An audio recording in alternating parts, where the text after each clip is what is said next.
कि यीशु मसीह का लहू हमारे लिए क्या करता है। वो हमें धर्मी बनाता है, हमें पवित्र बनाता है, हमें माफ करता है, परमेश्वर के साथ मिलाता है।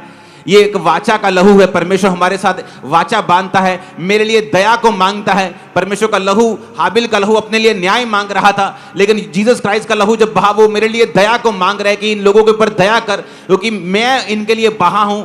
यीशु का लहू कहता है कि मैं बहा हूं, इन लोगों के ऊपर दया कर, तो वो हमेशा हमारे लिए दया को मांग रहा है। जीसस क्राइस्ट का जो लहू था वो किस किस जगह से परमेश्वर से बहा और उसका रीजन क्या था। लूका 22 उसकी 32 से 34, मत्ती 26 की 28 आयत, यूहन्ना 19 उसकी 34 और यशाया 50 उसकी 6 आयत। पहला लहू जो परमेश्वर के बदन से बहा वो था उसके माथे का लहू, क्योंकि वचन इस प्रकार कहता है कि जब वो गतसमनी बाग में था तो बाइबल कहती है कि परमेश्वर जब बहुत ही इंटेंस प्रेयर कर रहे थे, वो प्रेयर इतनी इंटेंस थी और इतनी ज्यादा कठिन थी और इतनी ज्यादा उसमें वो सम्मिलित हो गए थे कि बाइबल कहती है कि परमेश्वर के ब्लड वेसल से, उसकी जो नाड़ियां थी उसमें से लहू निकलकर उसके पसीने के साथ मिलकर माथे से टपक रहा था। वो पहला लहू था जो परमेश्वर ने बहाया था। माथे से जो लहू बहा उसका मतलब क्या है?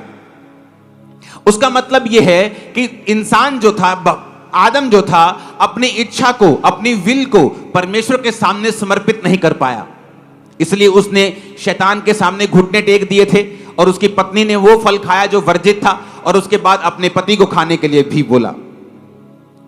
और जब शैतान ने इंसान को गिरा दिया और उसने अपनी इच्छा को परमेश्वर के सामने नहीं बल्कि शैतान के सामने समर्पित कर दिया, इसलिए जब उस माथे से परमेश्वर का ब्लड निकला तो वो इसलिए था कि जब इस ब्लड के ऊपर विश्वास किया जाएगा तो इंसान अपनी इच्छा को परमेश्वर को सौंप देगा और परमेश्वर के सामने समर्पित हो जाएगा और शैतान का उसके ऊपर से सारा अधिकार मिट जाएगा। कितने मेरी बातों को समझ रहे हैं कि वो अपनी विल को परमेश्वर के सामने रख देगा।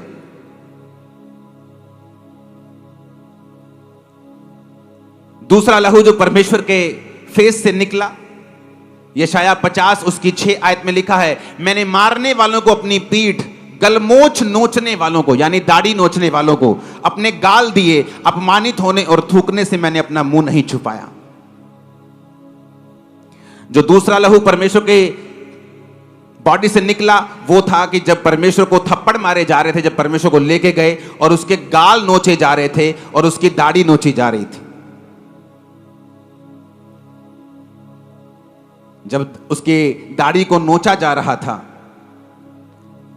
तो वो ह्यूमिलेट हो रहा था, वो बेइज्जत हो रहा था, उसकी रेपुटेशन को खराब किया जा रहा था।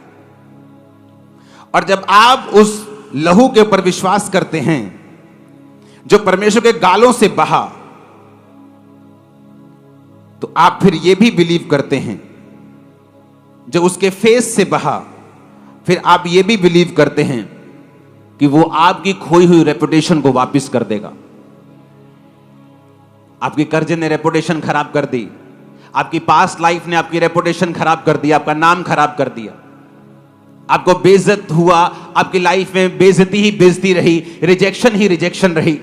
जब आप जीसस क्राइस्ट के उस सीन को याद करेंगे जो यशाया 50 के 6 में लिखा है कि अपमानित होने और थूकने से उसने अपना मुंह नहीं छुपाया और गाल नोचने वालों को उसने अपने गाल दिए, ये आप लोगों के लिए था। जीसस क्राइस्ट चाहते तो एक मौत ले सकते थे, कोई आता कि यीशु मसीह के जोर से उसके पेट में तलवार को मारता और यीशु मसीह को मार देता, लेकिन यीशु मसीह का जो लहू बहा था उसका कारण था, वो माथे से बहा उसका कारण था, वो गालों से बहा उसका कारण था।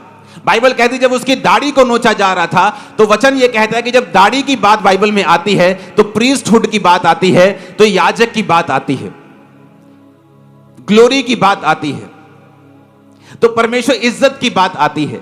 इसलिए जब दाऊद ने अपने लोगों को भेजा था कि जाकर फलाने राजे से उसका हालचाल पूछ के आओ क्योंकि उसके घर में कोई दुर्घटना हो गई थी, तो लेकिन उसके लोगों ने चुगली की, कहता नहीं नहीं ये दुर्घटना लेने के लिए नहीं आए, ये तो भेद लेने के लिए आए हैं। तो लिखा उनकी आधी आधी दाढ़ी कटवाकर, उनके कपड़े आधे आधे कटाकर उनको आधा नंगा करके वापस भेज दिया था। दाढ़ी का कटना मतलब कि जब वो उसको आधा छीलते थे तो उसका मतलब बेइज्जती होता था, और जब बियर्ड का मतलब होता है ग्लोरी, कि आपकी लाइफ की ग्लोरी खत्म कर दी शैतान ने, रेपुटेशन खत्म कर दी, आपकी पास की लाइफ की गलतियों ने आपका नाम खराब किया हुआ है। लेकिन जिस दिन आप ये समझ जाएंगे कि यीशु मसीह का लहू जो उसकी दाढ़ी नोचने पर निकला था, यीशु मसीह का लहू जो उसके गाल नोचने पर निकला था, आज मैं उस लहू को ले रहा हूं, मेरी सारी बैड रेपुटेशन खत्म हो चुकी है। अगर आप ये मान के लेंगे, आज मैंने कहा इन जीसस नेम आपकी इज्जत पीएम से भी ज्यादा होगी। मैं आपको बता रहा हूं, मैं मजाक नहीं कर रहा हूं, मैं मजाक नहीं कर रहा हूं, मैं आपको बोल रहा हूं। अगर आप बिलीव करेंगे तो। इसलिए आज जब घोषणाएं होंगी, जब ये वचन आप सुन लेंगे, उसके बाद जब घोषणाएं होंगी, आपको मालूम होगा कि मुझे किस घोषणा के नीचे इस लहू को लेना है। मेरी लाइफ में ये प्रॉब्लम है, जब मैं घोषणा करूंगा आप उस लहू को लेंगे और आप देखेंगे कि उस एरिया में आपको छुटकारा मिला है। आपकी रेपुटेशन खराब है, वो सही हो जाएगा। आपका नाम खराब है, वो सही हो जाएगा। आपको चिंता रहती है, आप अपनी मर्जी को परमेश्वर के सामने समर्पित नहीं कर पाते, आपको स्ट्रेस रहता है। आप जीसस क्राइस्ट के उस लहू को याद कीजिए जो उसके माथे से निकला था। ऊंची आवाज में हालेलुया बोलो। यीशु मसीह का वचन कहता है यशायाह 53 उसकी 5 आयत में कि उसके कोड़े खाने से हम चंगे हुए। एक लहू तब निकला जब यीशु मसीह गत्समनी बाग में थे, उसके माथे से। एक लहू तब निकला जब उसके गाल नोचे गए, उसकी दाढ़ी पटी गई। और एक लहू तब निकला जब यीशु मसीह के कोड़े मारे गए। और बाइबल कहती जो लहू कोड़ों से निकला वो तुम्हारी चंगाई के लिए था। जो लहू माथे से निकला वो किसी और मकसद के लिए था। जो लहू दाढ़ी से निकला वो किसी और मकसद के लिए था। हालेलुया, ऊंची आवाज में हालेलुया। क्योंकि दाढ़ी आपको प्रीस्टहुड को भी, याजकपन को भी दर्शाती है। क्या करते थे याजक परमेश्वर की प्रेजेंस में रहते थे और परमेश्वर की सेवकाई करते थे। आज जिन लोगों की लाइफ में परमेश्वर की प्रेजेंस खत्म हो चुकी है और वो परमेश्वर को मिनिस्टर नहीं कर पाते, परमेश्वर की सेवकाई नहीं कर पाते, उसके सामने प्रार्थना नहीं कर पाते, अपने जीवन को बिता नहीं पाते। जब हम परमेश्वर की दाढ़ी से निकले हुए ब्लड को आज अंगीकार करके लेंगे, आप फिर से परमेश्वर की प्रेजेंस में जाने पाएंगे, आप फिर से सेवकाई करने पाएंगे। फिर से वो लूटी हुई, वो फिर से जो मरी हुई ग्लोरी शैतान ने कर दी थी, परमेश्वर उस ग्लोरी को रिस्टोर कर देगा आपकी लाइफ में। आपके बच्चों ने आपका नाम खराब हो सकता कर दिया हो, आपकी बेटी ने, आपके बेटे ने कर दिया हो, लेकिन बाइबल कहती है यीशु मसीह का लहू उस लॉस्ट रेपुटेशन को फिर से वापस करता है। जब आप परमेश्वर के ब्लड को पुकारेंगे कि खुदाबंद तेरा वो लहू जो तेरे गालों से निकला और दाढ़ी से निकला, जिसने मेरी रेपुटेशन के लिए निकला, आज मैं उस लहू को लेता हूं। आप देखेंगे क्या होता है। चाहे आपके बच्चे को परमेश्वर को चेंज करना पड़े, चाहे आपकी बेटी को चेंज करना पड़े, आपके पति के दिमाग को बदलना पड़े, वो करेगा और आपकी रेपुटेशन को सेम नहीं रखेगा। आज से लाइफ चेंज नहीं है, तुम ऑलरेडी बदल चुके हो ब्लेसिंग के नीचे। Hallelujah, hallelujah. इसलिए शायद 53 उसकी 5 में लिखा है, इसलिए उसी कोड़े खाने से हम चंगे हुए हैं। हमारे अपराधों के कारण वो घायल किया गया, हमारे धर्म के कामों के कारण कुचला गया, हमारी शांति के लिए उस पर ताड़ना पड़ी कि उसके कोड़े खाने से हम चंगे हो जाएं। उसके कोड़े खाने से भी ब्लड निकला,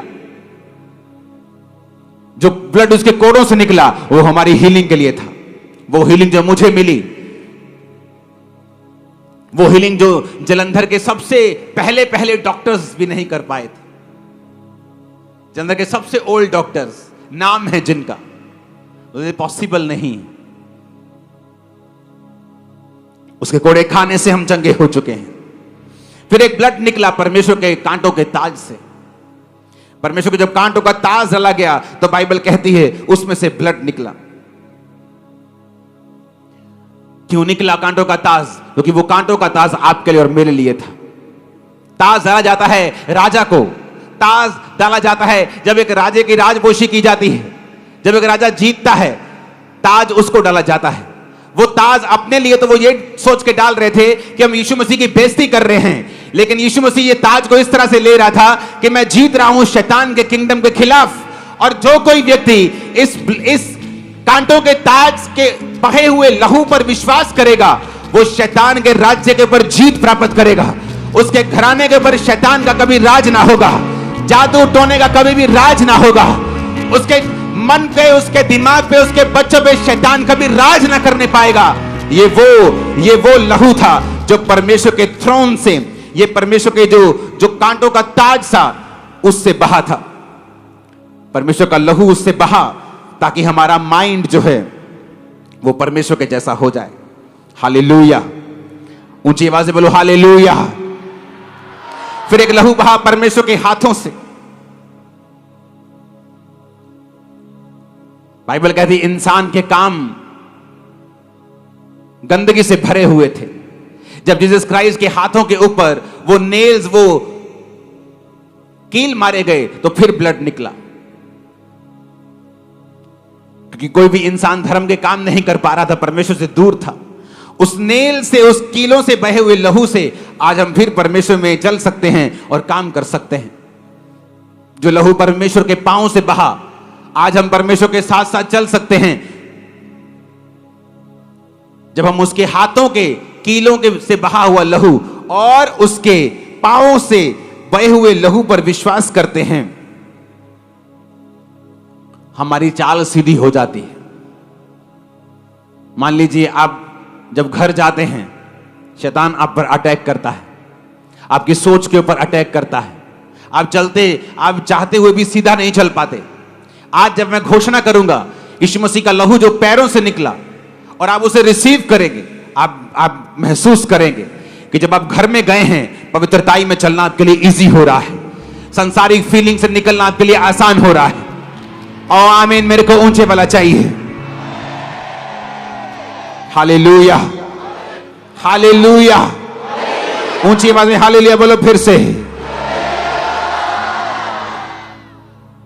आमीन। एक लहू निकला परमेश्वर के बर्छी से, जो बर्छी मारी गई थी, परमेश्वर के हार्ट को, परमेश्वर के जो बर्छी मारी गई परमेश्वर के दिल तक पहुंच गई थी, इसलिए लिखा उसमें से लहू और पानी निकला था। जब उस लहू को आप देखते हैं जो परमेश्वर के हार्ट से निकला था, और वो भी एक सोल्जर ने उसको मारा था, उसी से हमें परमेश्वर का जो हार्ट था, कंपैशन से भरा हुआ, वो जीसस क्राइस्ट के जन्म से पहले परमेश्वर का वो कंपैशन और दया से भरा हुआ दिल कभी प्रकट नहीं हुआ था। वो मिरेकल के रूप में प्रकट हुआ था, वो दया करता था। लेकिन जीसस क्राइस्ट के जन्म के बाद जो दया वाला एक कहते हैं ना, एक साइड परमेश्वर की नजर आई, वो पहले कभी भी नजर नहीं आई। हमारे YouTube चैनल को सब्सक्राइब करें ताकि आप परमेश्वर के गहरे भेदों को जान सकें कि कैसे आप परमेश्वर में बढ़ सकते हैं, कैसे आप दुष्ट आत्माओं से, नशों से, बीमारियों से और वंशों के श्रापों से आजाद हो सकते हैं।